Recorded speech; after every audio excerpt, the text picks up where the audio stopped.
You'll hear two friends planning an event. First, you have some time to look at questions 1 to 6.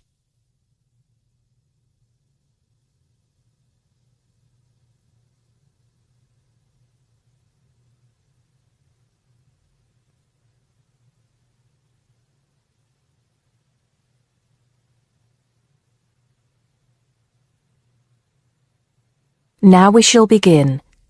You should answer the questions as you listen because you will not hear the recording a second time.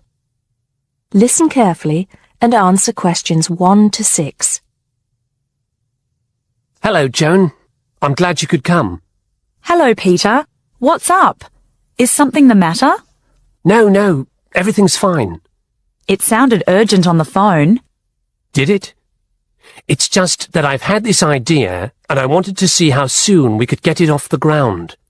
Well, don't keep me in suspense. You know they're planning to close down the local clinic. It was in the newspaper yesterday, but most people have actually known for some time. Well, I thought we should do something about it.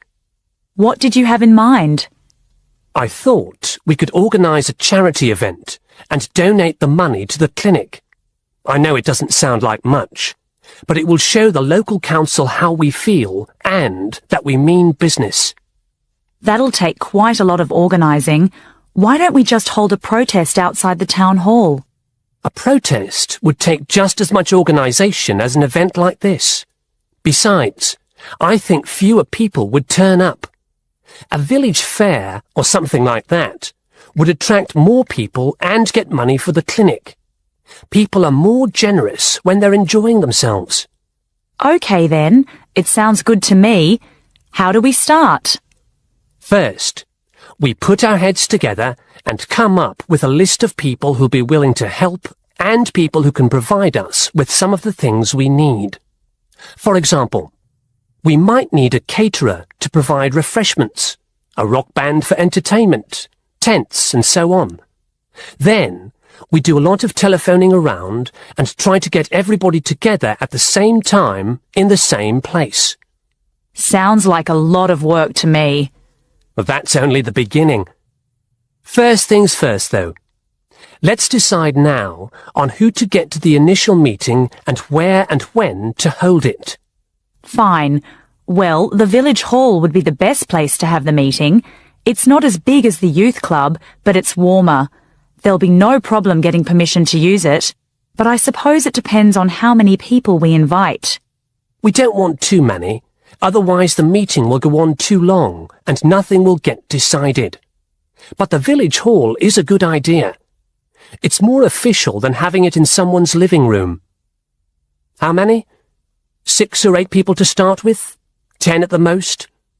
OK, now we have to decide on a suitable day and time. Suitable to everybody, I mean. A Saturday or Sunday would seem to be the best choice because people aren't at work on those days. But they may not like the idea of giving up a part of their weekend for a meeting. Unless we persuade them it's for a good cause, or that it's to their advantage, and that it'll all be a lot of fun. We'll provide refreshments, of course. What if some don't want to give up their weekend? Then we'll give them an alternative. Say, one evening in the week after everybody's finished work. We'll see which is the most acceptable to them. Then book the hall. I can do the refreshments for the meeting. I'll get Darren and Maggie to help me. I'm sure they'll be more than willing. Before you hear the rest of the conversation, you have some time to look at questions 7 to 10.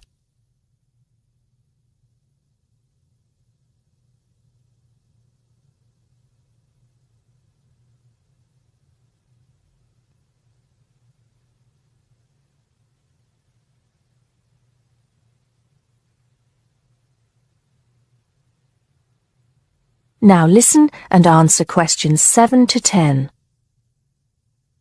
So, what's next on the agenda? A list of who we want at the meeting. Yes, of course. Obviously, we want someone from the clinic.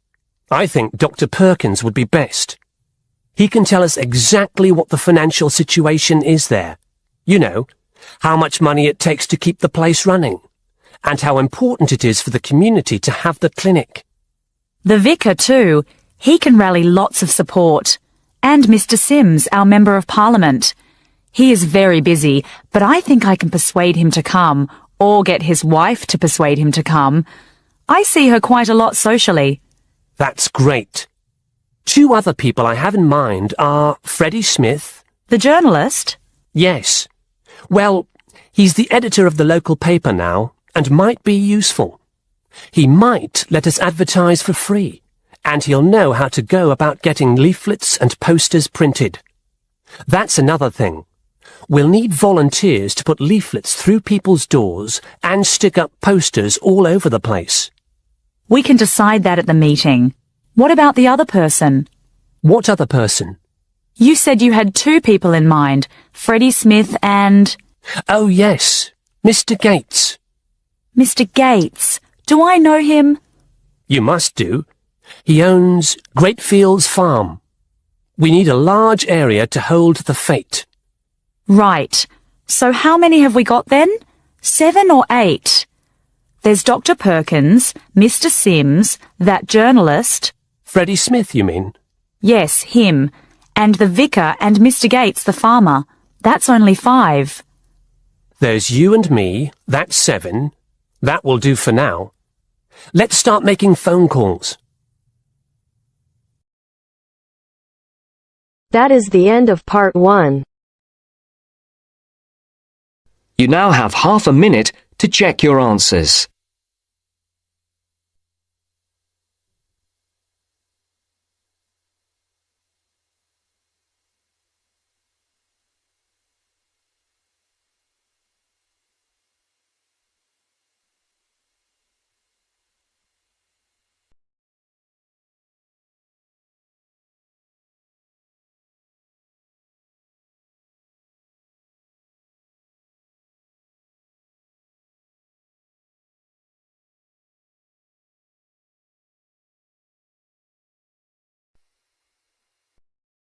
Now turns to part 2. Part 2. You'll hear a lecturer talking to students about a printing process. First, you have some time to look at questions 11 to 15.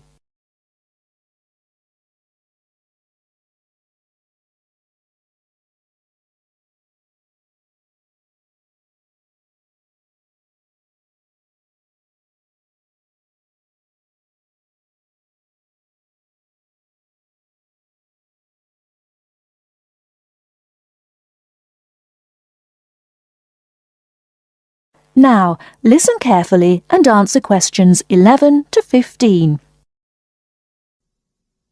As I've made clear in earlier lectures, many different solutions have been proposed to the basic technological problem of getting meaningful marks onto paper.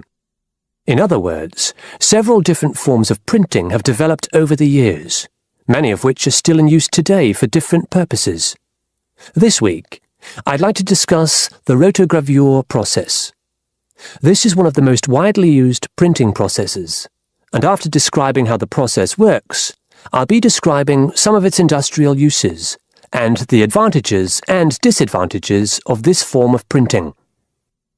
As the name implies, rotogravure is a form of printing in which large cylindrical pieces of metal rotate, while the paper to be printed passes between them. The paper is held in place against the printing surface by the impression roller.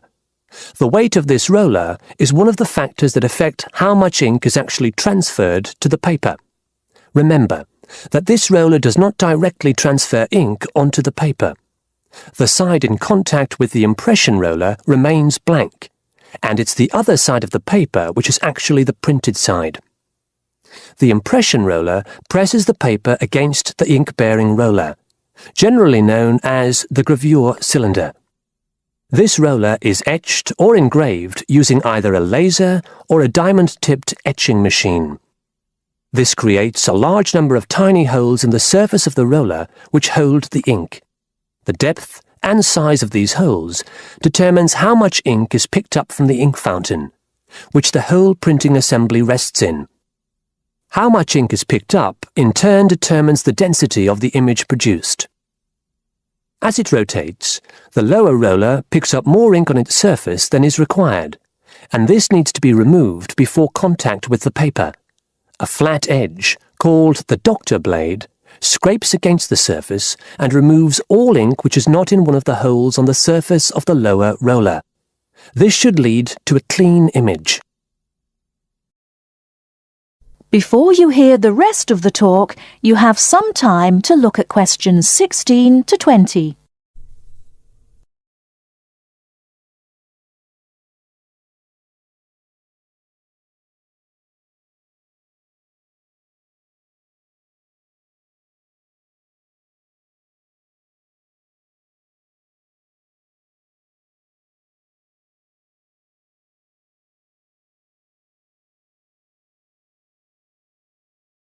Now listen and answer questions 16 to 20. Now that we understand a little of the mechanics of rotogravure printing, I'd like to look at it in the wider context of the printing industry and discuss the main uses.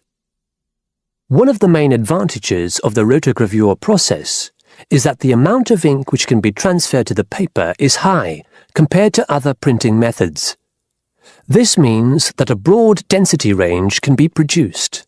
In other words, with rotogravure, it's possible to produce many different light and dark shades, making it particularly suitable for reproducing photographs and fine art. For shorter print runs, some other processes may give a finer image, but rotogravure is ideal for jobs that involve printing, for example, 1 million magazines. One common place where you'll see printed matter that has been produced by rotogravure is in the advertising material that is often inserted into Sunday newspapers. Of course, it's not just paper that can be printed by rotogravure. It's a very flexible process, since the rollers used can be made to any size required. Whether it's consumer packaging or large rolls of floor covering that need to be printed, rotogravure is a relatively cheap, quick method that is used in a variety of industries. This isn't to say that rotogravure is without its disadvantages. Probably the main drawback is the fact that, with large areas of colour, the dots are visible, even without using any kind of magnifying aid. Now, does anyone have any questions about the rotogravure process? That is the end of part 2. You now have half a minute to check your answers.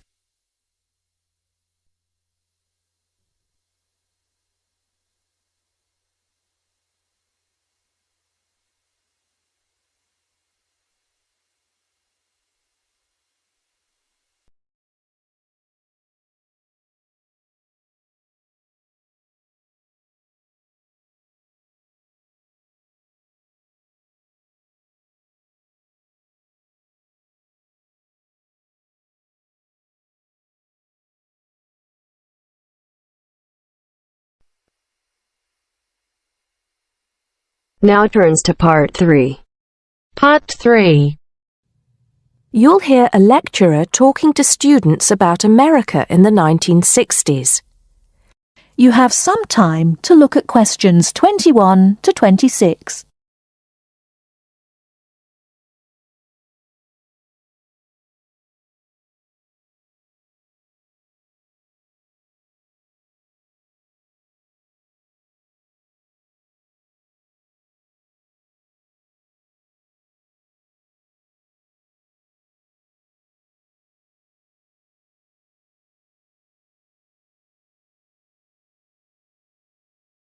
Now listen carefully and answer questions 21 to 26. We begin our examination of America in the 1960s with the usual caution. There is no sense in trying to understand any decade without looking at what came before. Those of you who still have outstanding coursework on the 1950s would do well to complete it now, if for no other reason than it will help make sense of the next series of lectures. But we must press on, and I'd like to begin my talk about the 60s with a reference to one of those things that came before, the post-war baby boom. With the end of the Second World War in 1945, there began in the USA an era of perceived prosperity and security. In short, people started to feel that the world was a much better and safer place to bring up children. So, at the start of the 60s, all those children born in the baby boom, 70 million in the US alone, were teenagers. As the 60s progressed, and as this large number of people approached adulthood, there was a noticeable shift in the balance of power, and young people began to have a voice in ways that were not considered possible in the more conservative atmosphere of the preceding decade. Things were moving forward at a rapid pace. The literature of the time brought out all the taboos. Everything was covered, such as race in, for example, the book To Kill a Mockingbird. The role of women changed, and equality for women, well, let's just say that once certain books were published, women were no longer going to be satisfied with their roles as devoted wives and mothers. Through literature alone, the whole fabric of society was challenged, and by the end of the 60s, things would never again be as they had pretty much been for the preceding 40 years. It was a decade of protest, civil rights protests, feminism, the rights of minorities, the Vietnam War. All these causes led to peaceful and not so peaceful protests on college campuses and elsewhere. People had been given freedom of speech and they were going to use it. The crime rate rose to 9 times what it was in the 50s, as respect for the old order faded away. But it was also a time of great development. In medicine, the 60s saw the first heart transplant. In technology and the space race, where we saw the first American in orbit and lasers being invented at the start of the decade, and the first man on the moon, and the first primitive internet at the end. Before you hear the rest of the talk, you have some time to look at questions 27 to 30.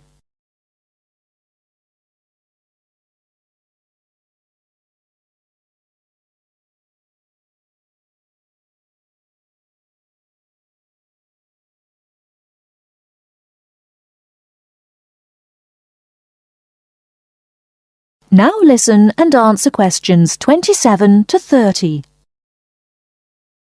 None of this, good or bad, might have happened if things in 1962 had gone slightly differently. On October 16th, President John F. Kennedy met with his closest advisors at the White House. They had obtained photographic evidence showing that Cuba was building or installing nuclear weapons. It was widely believed that Cuba was preparing to fire these weapons at cities in the USA. Kennedy was faced with 3 choices: to try to resolve the crisis diplomatically by negotiating with Cuba and the Soviet Union, to take action to block the delivery of more weapons into Cuba, or to attack Cuba, destroying their weapons. Believing that the first option would end in failure and that the third option would lead to war, it was the second option that Kennedy chose. In doing so, he succeeded in preventing the buildup of more missiles. The Soviet Union then withdrew the weapons from Cuba. Most historians agree that if Kennedy had acted differently, the episode would have led to a full-scale nuclear war between the United States and the Soviet Union. Millions would have died, and the world would have been changed beyond recognition. That is the end of part 3. You now have half a minute to check your answers.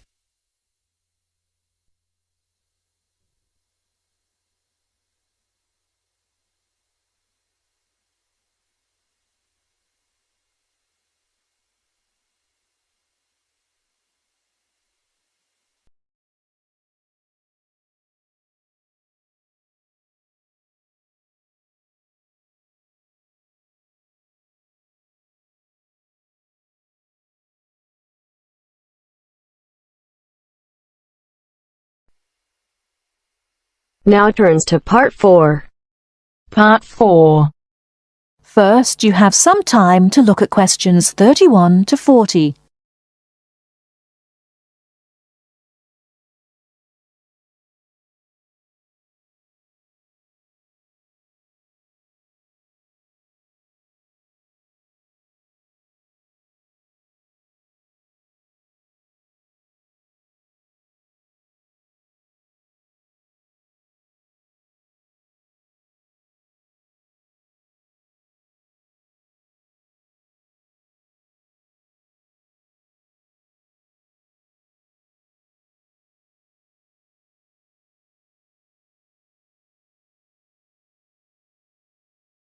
Now, listen carefully and answer questions 31 to 40. The word thesaurus comes from Greek and means treasure house. So, to tell us more about Roget's thesaurus is linguist Dr. Cindy Channer. Now then, Cindy, we know Roget classified the English language. Well, the 150th edition has just come out. It's sold 32 million copies. Yes, that's right, 32 million. What is it? Roget's thesaurus. Now, Roget's thesaurus is a type of dictionary in which words with similar meanings are grouped together. The word thesaurus comes from Greek and means treasure house. So, to tell us more about Roget's thesaurus is linguist Dr. Cindy Channer. Now then, Cindy, we know Roget classified the English language, but what do we know about the man himself? Well, Mr. Roget, or to give him his full name, Peter Mark Roget, was a very interesting man indeed. He grew up in London, he was French, and he spent his early life in a French community there. He later travelled all the way from London to Edinburgh to study medicine at the university there, and graduated when he was 19 years old, and he later went on to become a founder of Manchester Medical School. So his life focused around his career as a doctor? Well, actually, no. Roget had a very wide range of interests indeed. In fact, he was a writer and wrote about many topics such as bees, the kaleidoscope, and even perception and feeling in animals. And he was an inventor too. In fact, in 1814, he invented an early version of the slide rule. The slide rule? Yes, the device that can calculate numbers. Then 10 years later, he developed a prototype for the cine camera, and he also got involved in a range of different projects.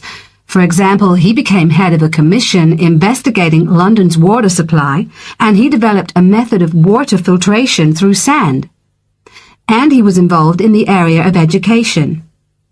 He was one of the founders of London University. And do you play chess by any chance, Mark? Yes, I do. Well, Roget invented the travelling chess set. So next time you're playing a game of chess on a train, you have Mr. Roget to thank. So, how did he actually find the time to classify the English language? Well, he only turned his full attention to the thesaurus when he retired, and that was when he was in his 70s. So what inspired him to write the thesaurus? Well, Roget believed that he should bring as much happiness and knowledge to the greatest number of people. So, during his career as a doctor, he gave free treatment to patients who couldn't afford to pay. We also know that he set up a clinic to help poor people to recover from operations and serious illnesses. Basically, he wrote the thesaurus to help people learn. He aimed to help those who needed practice in writing. He believed that writing skills would help people become more independent and lead happier lives. How popular is the thesaurus today? Well, it was first published in 1852 and it has never been out of print since. In fact, the book has become more popular with each edition that comes out. The invention of the crossword puzzle in 1913 certainly helped to increase the sales figures, though. I think the main reason why it is so popular is that it's thematic. So you can come across words that you've never even thought of when you began looking for the word in the first place. Thanks, Cindy. Now join us again after this short break, when I'll be talking to Derek Spode, chairperson of East Anglian News. That is the end of Part 4. You now have half a minute to check your answers.